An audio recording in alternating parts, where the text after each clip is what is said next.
超越時空科幻巨片《新蜀山劍俠》，嘉禾公司投資3000萬元，用2年時間將蜀山搬上銀幕。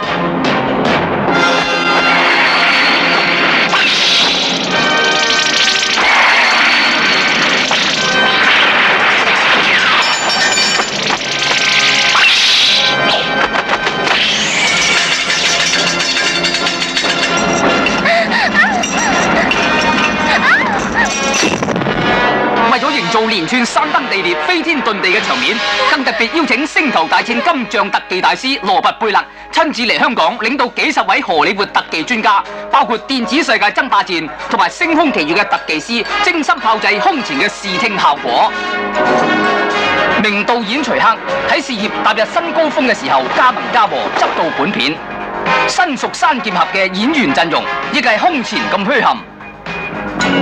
被譽為中國第一美人嘅林青霞飾演瑤池仙寶寶主，親身空中飛人，拍攝驚險鏡頭。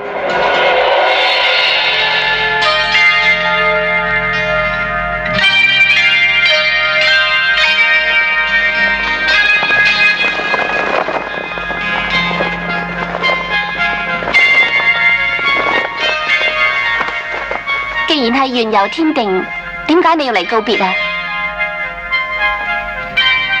既然係緣由天定，點解你又出嚟見我呢？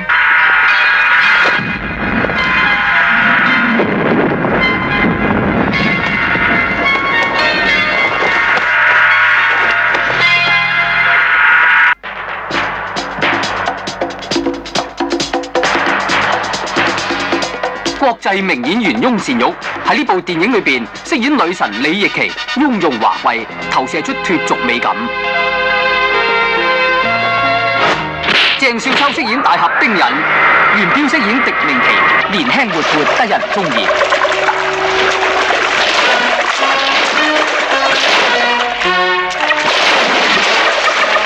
哎呀！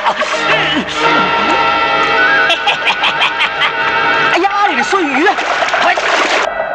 洪金寶飾演長眉道人，一位為咗維護正義不惜任何犧牲嘅絕世高人。佢係邊個啊？呢個叫做血影神魔，頭先嗰個係佢嘅假身，叫做血神子。我講乜你都唔明噶啦，你自己搞掂，我走先啦。特技、奇景、巨星，偉大嘅三結合。